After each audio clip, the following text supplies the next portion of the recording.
Welcome, everybody, to round 3 of the MTG Paper Legacy Discord Quarterly Invitational. Back at it again is myself, Beyond Sadistic. With me is Cathor, one of our judges from across the pond from me. Cathor, how is your almost end of Saturday going? It's great. I mean, I'm happy to watch some Legacy. It's a good day for Legacy. Do you know why? Why is that? Every day is a good day for Legacy. That's That's what so I'm talking simple. about. I love the positivity, the energy that Cathor brings every single day, day in, day out, nighttime, doesn't matter. Unless it's like 6:38 in the PM, Cathor is not positive at that point, but 6:30, 6:39, back on the train.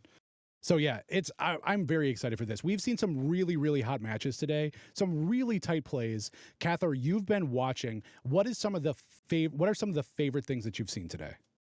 I think my favorite play so far is Wax playing against Amaru, the Delver matchup versus the Jeskai list, where she played Brainstorm in the second turn. Amaru kept his lands open.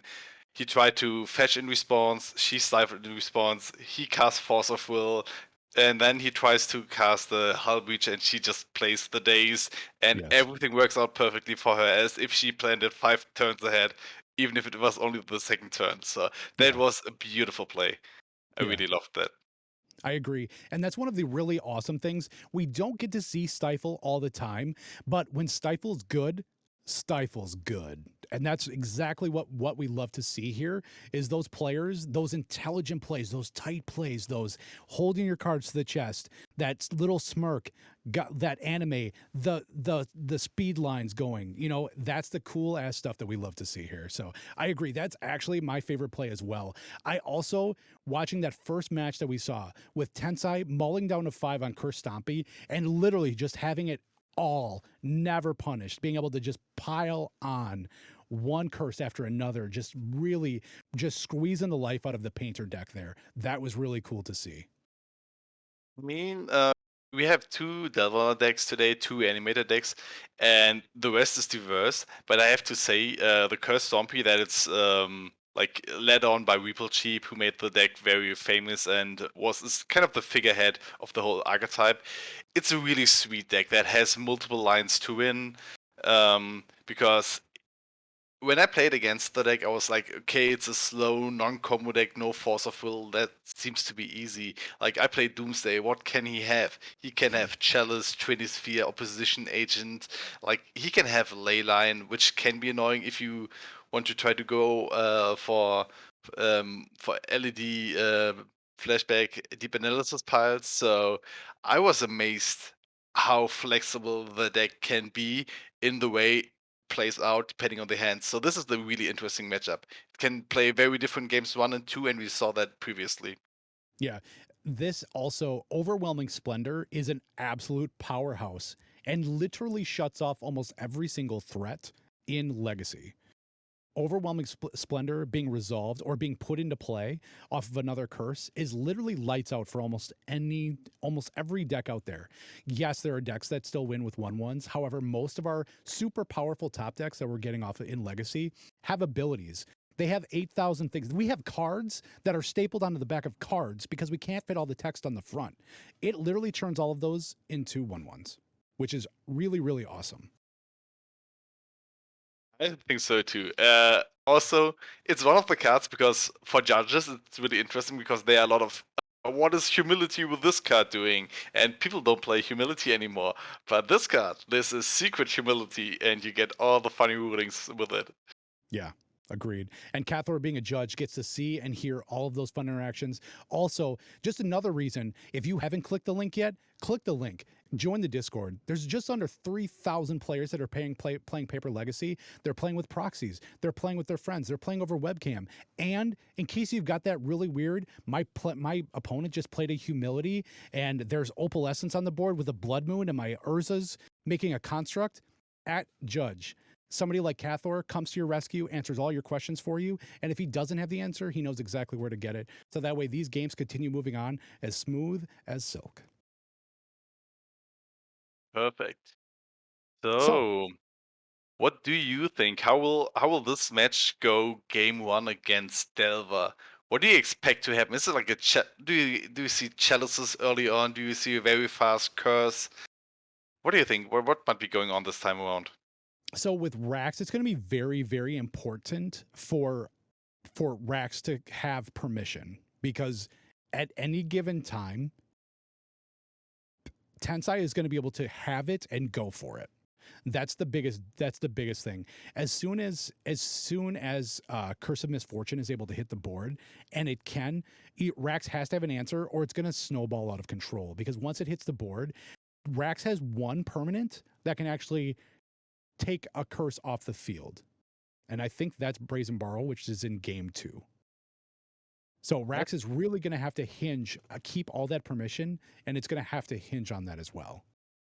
I could also see this as being one of the slower matchups because Tensai has a hidden weapon with Leyline of the Void, which shuts down 8 threats from the deck. And if you have Leyline on the board, Rex will take so much more time. She needs to play Delvers, flip Delvers, go in with 1/1s, and if she has Dragon Rage Channeler, and the Murktides will not be cast at any point soon. So, like, even the long game, Tensai might be really favored because he has the tempo if necessary. Because if Rex's hand is like a single force and Merc tides the Dragon Rage channelers, it could go easily to turn 6, 7, 8, 9 without Tensai's life being threatened at all. Yeah, and that's one thing I don't think many of us have ever seen is a hardcast Murktide Regent for full mana cost. Which, if there's a ley line on the board, more than likely that Murktide is going to be a dead card because Blue Red Delver getting to 7 mana is not something you see very often when they're a 4 wasteland deck. And speaking of those wastelands, wow, those wastelands are actually worth not a lot in this deck because outside of your Stompy, your soul lands, uh Tensai's on 6 basics. 6 basics is a lot, but he has, like, I don't think that he plays fetch lands. He So does either not know. he finds them or he does not, but there will be Orbox and Ancient Tombs. Yes. But it can be so. It's a gamble for Rex, I guess, because she doesn't know what he's on, and I think Tensai is the person who has to like decide his game plan and lead Rex along, and Rex Yeah. has to find the right threats accordingly to navigate around it and finish him off very fast. So here's an interesting question. We know we have Curse Stompy. We know we're going up against Blue Red Delver. Blue Red Delver is a tempo deck, wants to push the tempo, wants to control the tempo of the game. Is Rax going to be able to do that as easily against Curse Stompy as she would like to against, say, something like a Depths deck or the Reanimator deck? I guess it would be slower for Rex as they um, like because she has to fight around permission cards like Twinisphere and Chalice, and also the option with the ley lines. And if he plays Planeswalkers, she has to move them most likely. Yeah. Yeah, I do agree. I think it's going to be a little bit more difficult for Rax to set the pace here because I think Rax is going to have to pivot very, very quickly to being the controlling deck and playing that role in being a little bit more respectful of the cards that Tensai can play. There's a lot of very, very powerful effects that can come out very quickly from Tensai's side. Oh, let's take a short look. Yeah, Tensai is going to be on the play because Tensai is seed 1. This is also the last. This is going to be the deciding match. If Tensai wins this, Tensai is going to move into the finals. If Rax wins this, Rax will move into the finals. So Tensai seems to be keeping his 7 Rex already on the mulligan because she knows she is not on the play, and maybe she really wants the force of will. Because you can have a very playable 7 without permission that you think is not they. oh, Rax Yes. is the they. I apologize, Rax. Uh, So it looks like Rax mulligans. So let's see. Tensai is going to keep 7. This is the rough part. You really, really need to have a really good hand because if Tensai is keeping 7 cards, there's a lot that Tensai could be putting down on the board here.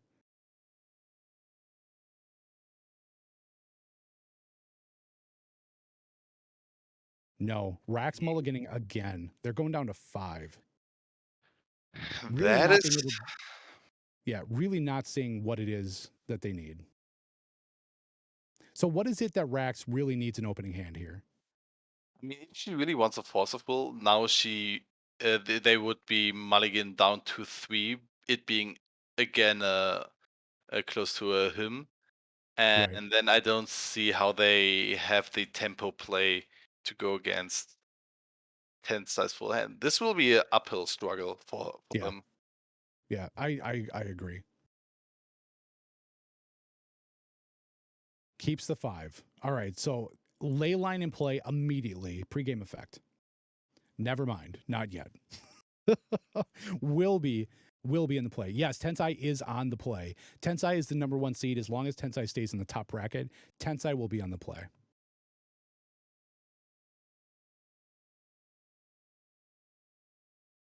So, I This is mean, this. Well, we we know already what's know. going to happen Yeah. with this pre-game effect. It's a little bit of a foreshadowing here for us. Yeah, hopefully Rax did not keep a hand that relies heavily on the graveyard. Although them knowing that there's main deck ley lines, there's a really good chance that Tensai would have a ley line main deck. So So, let's see when they can start. all right, so there's going to be the pregame effect. Ley lines in play. There's going to be a swamp pass.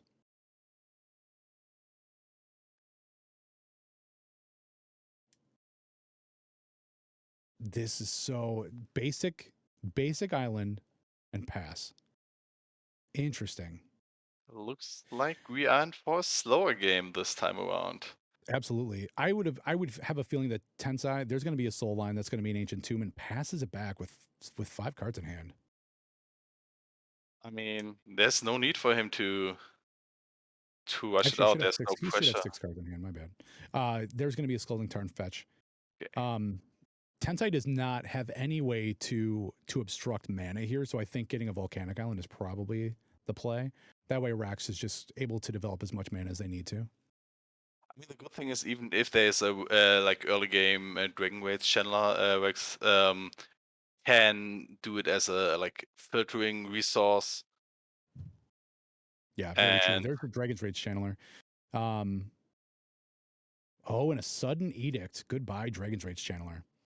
Tensai's okay. going to lose 2 life tapping that ancient tomb, but that is a very very fast answer. Dr. Leo Chat says I talked with this with Eternally Surprised. Leyline can be very good game 1 versus Delver. It shuts off DRC and Murktide. It did, and we just watched it be able to. It's going to pitch Ley a line. Leyline for Chrome Mox. There's a lot. Oh, Stifle. Is it a triggered effect? I think it isn't I'm it when it enters. You can't actually It stifle is that, can you? when Mox enters the battlefield, you may exile a yes. Yeah, so Its you imprint absolutely is. can. I mean, that's one of the few ways where you can transform the stifle into a like wasteland kind of effect. So that means that Leyline is still in hand then. Oh, we saw Helm getting force of negation. That's a huge one. Yes, it But is. That would have been exactly probably what Tensai kept this hand for. yes, So Rax dodging one hell of a bullet there. 1 card in hand has plays out a Scalding Tarn, passes back. Tensai having no Urborg is paying a lot of mana to be able to, a lot of life to be able to do stuff right now. he can play. He has enough mana to play Curse at any time. Yes, So 2 cards in hand, passes back. he plays 4 curses and 2 more helms and also Khans, so there are a lot of outs for him. Wex, on Very the true. other hand, also has a lot of good draws in her deck. Like Deva is a good cards dot deck, so Yes, very true. Very very true. There's a Karn. Okay, we see. Brainstorm in response. Oh, also can fetch Helm from the sideboard or from exile because Yeah, of force of either one. negation. Either one. That's actually one of the downsides to a Force of Negation against a Karn deck is the fact that you're actually not taking that card away from them. Force of Will, pitching Murktide, Rax is out of gas. One card in hand. Wow. This That this just is Rax is fighting for their life right now. yes, they have to do something to pressure the life totals from Tensai, but also this was a like already we only had a few turns. There was so much back and forth. It's a great view from my side of the table here. This Yeah. is fun. Yeah. Yeah, I don't know. Eventually, though, Tensai's going to run out of removal. However, Tensai could very well be sitting on a Curse of Misfortunes, just waiting for Rax to run out of permission.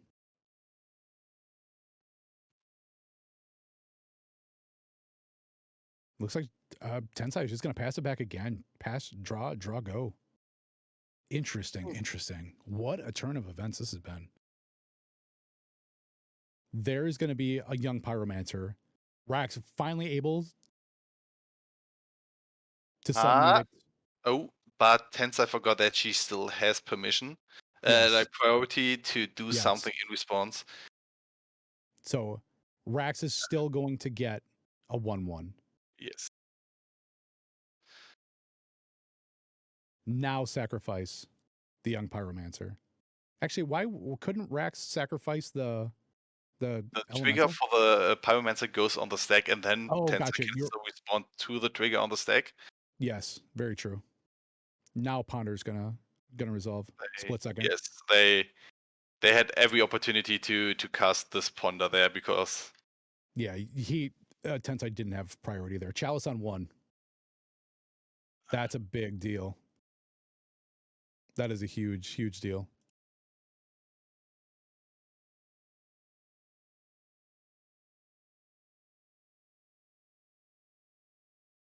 13 life. Passes back. 3 cards in hand. But it was a ponder anyway. It was a ponder, yes. So what do you think gave Curses the boost that it like needed to come out into the meta here?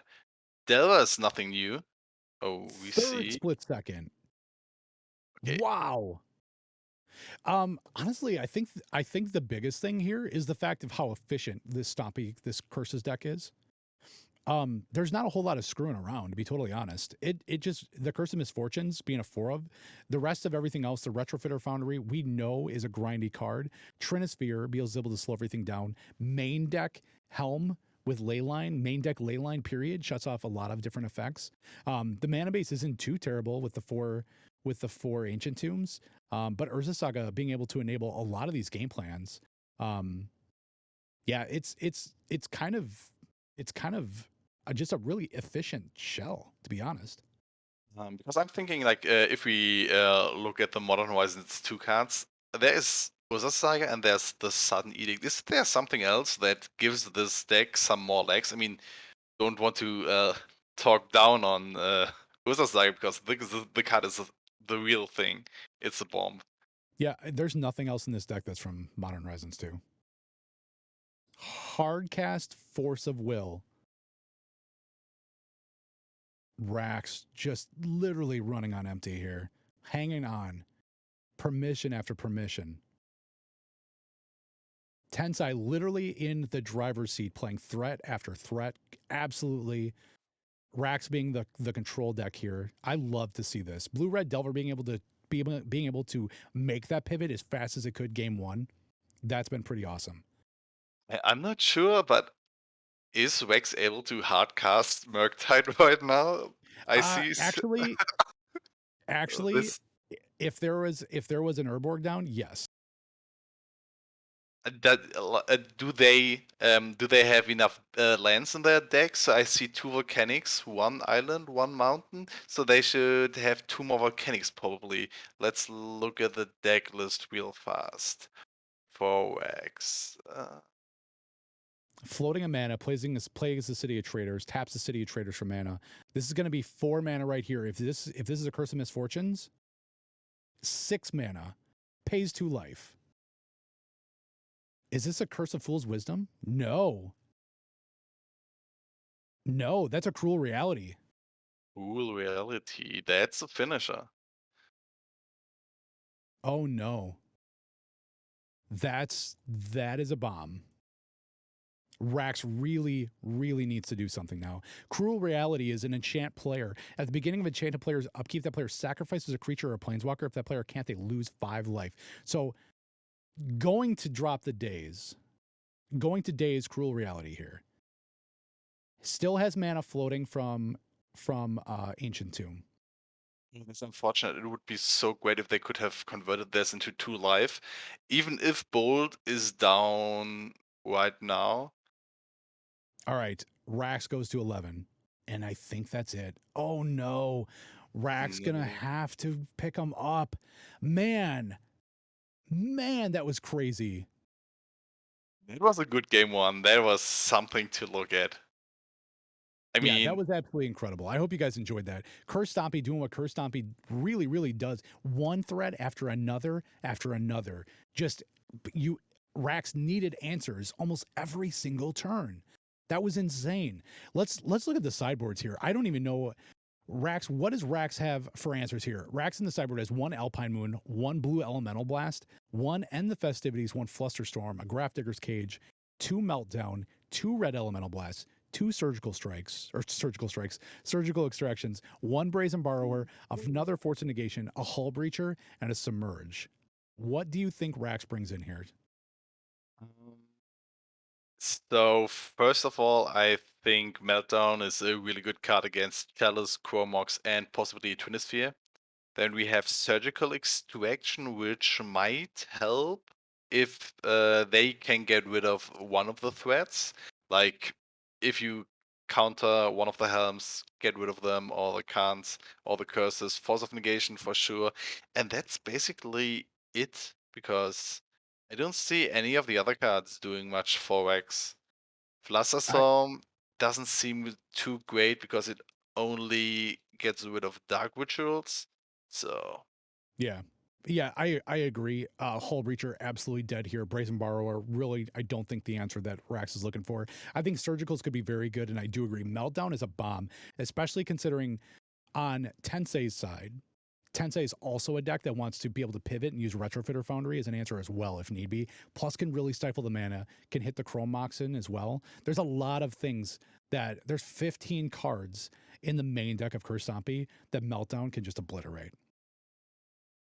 I So mean, on to Tensai's sideboard. Tensai, this is again a Karn Wishboard deck. So 1 Tormod's Crypt, a Pithing Needle, a Thran Foundry, 1 Liquid Metal Coating, 2 Torpor Orbs, 1 Ensnaring Bridge, 2 Lost Legacy, 2 Opposition Agents, 2 Plague Engineers, another Helm, another Mycosynth. What does Tensai look to first to be able to strengthen this game too? um, I think he does not need a lot against Rex. Plague Engineer is something that can get rid of Delvers, the elemental tokens, or the young PZs. So Plague Engineer and Human might be a very good choice because there are cards he definitely does not like in his deck for the main, like the Pithing Needle, something that you are not too keen on seeing. Like, what do you name except for Wasteland or one of the fetches? So True. I also think Plague Engineer gives Tensai another blocker, so he can be a little bit more resourceful or be a little bit more patient in what he has to use the sudden edicts on. I think so too. Normally, if like on my other Khan, the Great Creator decks, I try to cut Khan against Delver decks because they can't do as much. But with Leyline being in the main and you only need Khan to grab a single helmet, um, it doesn't matter if he dies afterwards. Right. So I might be keeping him in the main and maybe cut a Chromox because you might have a little bit more time than usual. Yeah. Looking at the chat here, a Starlight Snarl says Brazen is a tempo spell and a threat that doesn't get hit by Chalice on 1. Very true. That is very, very true. It does offer another threat. Also, does have some play to be able to bounce something in that effect. Malfi says can also bounce Chalice if necessary. That's true. Or a ley line. Very true. Delver and Peasy, Deathray Shamans are all humans. So Needle seems pretty meh. I do agree with that. Needle seems fairly weak. Although outside of naming your naming Wasteland, I don't think. Would you consider boarding out one or two Murktides for something like a Hull Breacher? Because if it goes into a slow game like this again, Hull Breacher's static effect is not relevant, but being a like a 3/2 beta is very much relevant if the game goes for longer turns. It's Because possible, but I think I would also that means I would also be bordering in the other Brazen Borrower, just to have them just to be able to put more creatures even into my deck. even the Brazen Bow is a great answer against the Curse and Chalice because, I mean, Tensai went down to 9 life last game, all on his own. So, I mean, a triple board would have been enough. Yeah, very true. Also, in response to activating Helm, you could bounce a ley line also. Ooh. So that could be an absolute pivotal play, especially if Tensai is in the controlling seat and feels like he's going to be able to win there with a shields down plan. I think the banning of Ragavan changed the matchup a lot because Ragavan was able to hit a Helm or Khan off the top. That is true. That is true. That basically, like we talked about before, me and Doc, Ragavan's big power came from being able to take away your opponent's 1 and 2 of their deck. That was like the ultimate feel bad. You didn't even care about playing it. I'll just take your Thassa's Oracle. I'll just take your Helm. I'll just take your 1 of or your 2 of that you've got in your deck to be able to win after you're trying to be the grindy fair deck. So I mean, just thinking about playing Doomsday and having an Oracle taken, that hurts my feelings. well, yeah. What do you win with then? I mean, I I had the mean, same the you're first time not hard casting street wraiths. I mean, it has happened before, but most decks that get rid of your Oracle, they will kill you before that happens. Or Ragavan takes your animate dead, and then you cast their animate dead and take something.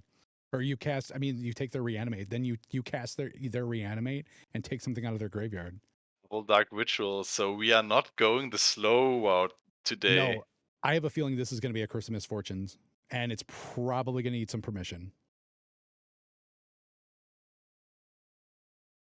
So Rex has 5 cards in hand. I mean, like after the second ritual, you don't start countering the Dark Ritual. There's going to be a force of negation pitching brainstorm Oh, on the second they ritual. do. That's interesting. I had the same. Although this does force Tensai to either use this 3 mana, oh, and drops a Trinisphere. But he only has 2 mana left, does he? Oh, he does. He does not have the 3 mana. He used 1 to cast. So now we know that Trinisphere is in his hand. Yeah, Trinisphere goes to your hand. Dark Ritual is you already played, bud. There you go. And the Dark Witch should be in exile. And now there's no one of those Dark Rituals should be in exile. Yeah. Yes. Rough. That's a really, really rough play. Also gives Rax that information that your opponent's got a Trinisphere. So I mean, what do you think is in Tensai's hand if he wants to go up to 5 mana? Do you think, because Curse of Misfortune. if he plays the Twinisphere first, he plays around the days, but then he only has 2 more mana to cast like an additional spell. I honestly think it was either going to be Chalice on 1 or No, it was it Trinisphere. costs Oh, 3 because of the Twinisphere, and he only had 2 yeah, it mana could have. left. So it had to have been Curse of Misfortunes that he was trying to drop. I'd be willing to bet. Okay, here we see Ursa Saga. Very Yep. nice. Rax fetching, going down to 19. Do you think there are all the wastelands left in Rex's deck? I don't know. That's a really interesting question. I don't know if they would keep Wasteland in. Although I will say this, I think if I were in Rax's position, me being not a very good Delver player, I think I would probably keep them in because my opponent previously did had a lot of mana development that I could have stifled. However, that mana development really helped lower my clock that I needed to answer to finish the game. So I don't really know. That'd be a rough decision, I guess. Okay. DRC into the exile, fetching with flooded swan. So do you get a basic here or volcanic? Because Volcanic. yeah, you don't care about No. anything. Yeah. There's nothing here that I'm afraid of from Tensei's side about developing my mana base. Okay. Because also like last game we saw two swarms, cities and two ancient tombs. Oh, update on players too.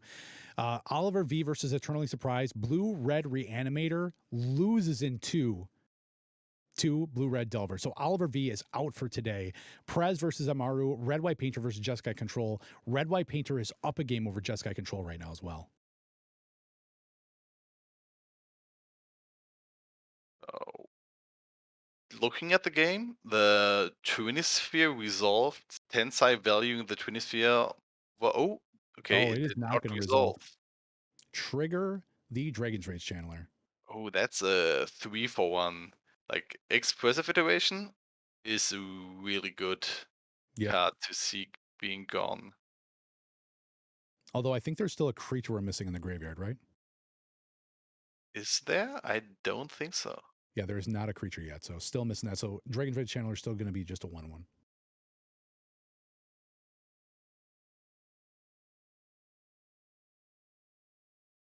Ruger says, "Come on, Prez, Shortcake." We are all Shortcake fans here for sure. Young Pyromancer hits the board, casts a Delver, three threats on the board, no cards in hand. Tensai, do And your worst. next time there might be coming up the first coming of a small construct. Well, that's very true. But what is Tensai going to get for this trigger? I Retrofitter don't. Foundry? Maybe he does not want to make a construct because it would only be a 1/1 right now, Right. and he can't keep up with a Chrome threat. Mox. I mean, he floated 1 mana, so he goes up to 4 right now, and he knows everything he will cast will resolve. Yeah. Leyline gets Leyline gets pitched to Chrome Mox. Wow. To 5, That's a lot of mana. 3, 4. Wait a Oh, second. that's Curse of Misfortunes right there. Yeah, 4/5. Yes. Yes. Wow. Wow. Rax has to do something big right here. That's Delver's going to flip. hum power. So if you find a creature Lightning now, bolt to the face. yeah, if they find a creature now, it Trigger. could be. Rax, do you put that in the graveyard? Do you turn on Dragon's Rage Channeler? Both getting a Dragon's Rage Channeler trigger and a Young Pyromancer trigger. Definitely developing the board. So What is Tensai going to get? Tensai's going to get one trigger to go get a threat. Ponder goes to the graveyard. Pyromancer gets a Vulpix. so Beautiful Vulpix. let's take a short look at the curses Tensai has available. So we have Curse of Fool's Wisdom I'd that is a I'd be little bit willing to get slow. he gets Death's Hold though. Yes, most definitely Death Sword because this is a mini board wipe. No. Overwhelming Splendor shuts off Young Pyromancer, shuts off Dragon's Rage Channeler, shuts off Delver. I mean, right now there's 6 power on the board, and now it's reduced to more like 7 damage 4. per turn. Now it's reduced to 4, which is Yeah, still a lot. that is a lot. I agree. Gonna tap the And Urborg, play another Urborg. 1, 2, 3, No more fetches, 4. technically a thing. Plays a Karn. Ah, okay, what do you have? Ensnaring Bridge? Ensnare, No. which, Oh, he yes. does get Ensnaring Bridge. Yeah, Yes, he does not have enough mana to cast it right now. He's playing why did he just put the He his played three Urborg and choice? had Oh, to. very true. So He he's still got two cards in hand. Ensnaring Bridge. So next turn very well may shut off Rax being able to attack. now Rex has to Can you choose if they want to kill Khan or attack Tensai's face. Well, I don't think I'm too worried about what Tensai is going to be going and getting with Karn because I'm more worried about what Tensai is going to go get. Curse of Death's Hold is going to be the next one that he goes and that Tensai goes and gets because that will wipe Rax's board. The split seems to indicate that Khan is dying here. Yep, I do Tensai is agree. going to 9. Another Delver. That is true. Malfi could also get Leyline because Leyline is exiled. Wait, doesn't Karn only get artifacts? Yeah, I mean, Melfi probably thought about the curse, but I only think it gets curses, and Leyland is not. Is Leyland a curse? No, it is not. It's only an enchantment. He So gets Helm. Curse of Death's Hold is what actually uh, Tensai went and got. So that does wipe Rex's board. I think this is a very, very slow, painful death we're about to watch here. There's a Retrofitter Foundry. do you think getting the overwhelming splendor first makes a big difference? I Because think I think so. okay, I think so because basically what it did it stifled the bleeding right there. However, it still would have left the Delver. So I think by going and getting that, by going and getting the Curse of Death's Hold second or the Overwhelming Splendor first, it shut off Rax's ability to one be able to put things in their graveyard and two be able to make more elementals. did Tensai just not make a servo token with the 2 mana he had left? It looks like he did not. No. Okay, because I was just looking at the curse, and the curse does not affect his board. No. So, I mean, I think Tensai has a pretty firm grasp on the match right now. So, Yeah, and gets Curse of Fool's Wisdom, which means he's going to basically strangulate Rax every churn with life loss based on every card that they draw. So if they do draw a cantrip, it's just more and more life. Also padding Tensai's life. So yes. So I don't see a good way for Rex to get out of the situation. no, I Because agree. are there any cards left in hand? They don't seem to have any cards left. So this No, they is don't. That and literally Rax is under is really does not want to do anything. Here's going to come. This is going to be the last one. More than likely, this is going to be Cruel Reality, and that's going to be the finisher right there. So this is going to be seven life loss per churn, and I don't know if Rax really has a way to be able to get out of this. I guess Tron is assembled here. That is Caldra true. complete for curses. Very true. Wow. Wow, that is rough. Loses 5, draws a card, loses 2, plays an island. Oof. Wow, Curses doing what Curses does. I am floored here. Loses 5, draws a card, loses 2, Wow. racks. Not like this. That's domed for 7 Ishan. They want Oh, to go out. goes out by their means. Brainstorm for the game. Wow, that was a hell of a game. That was Was awesome. insanely strong showing from Curses. Yes. Wow, Rax really fought a good fight there. I don't want That to. I don't.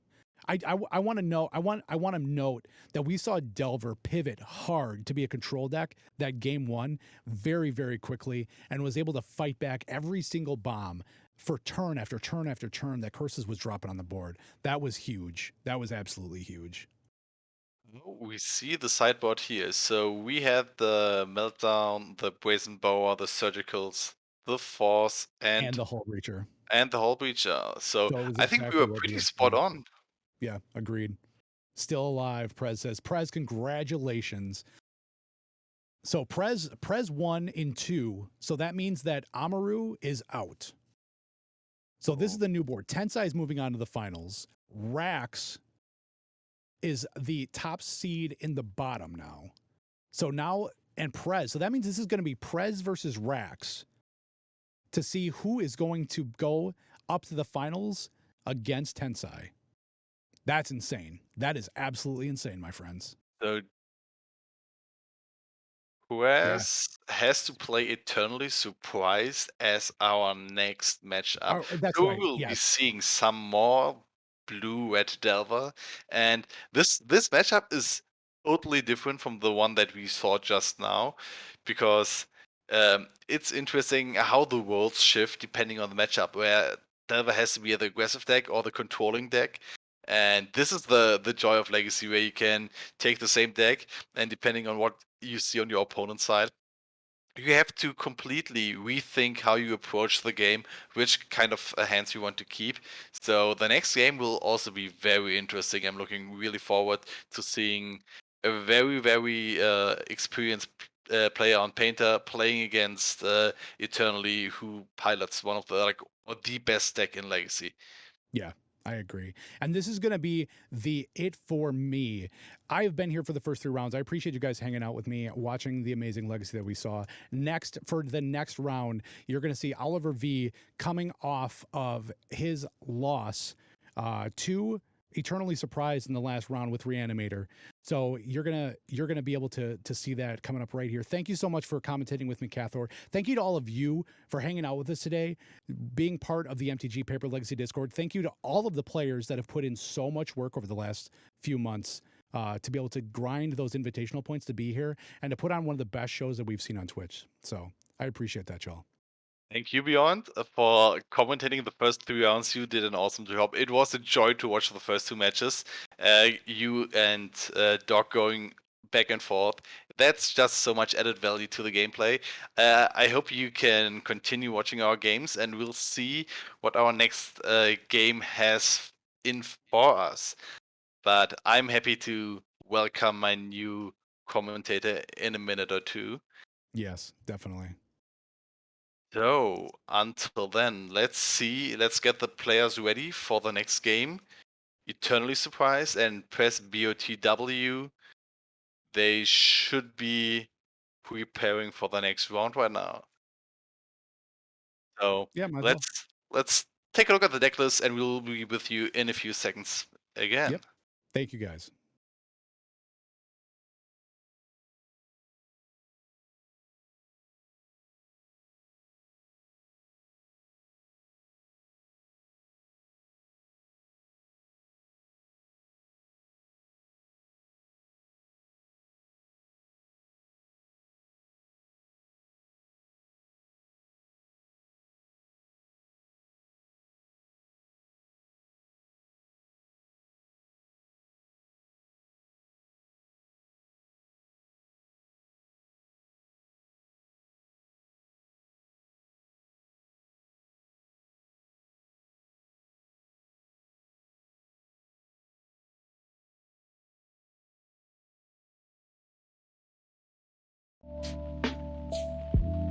A full set.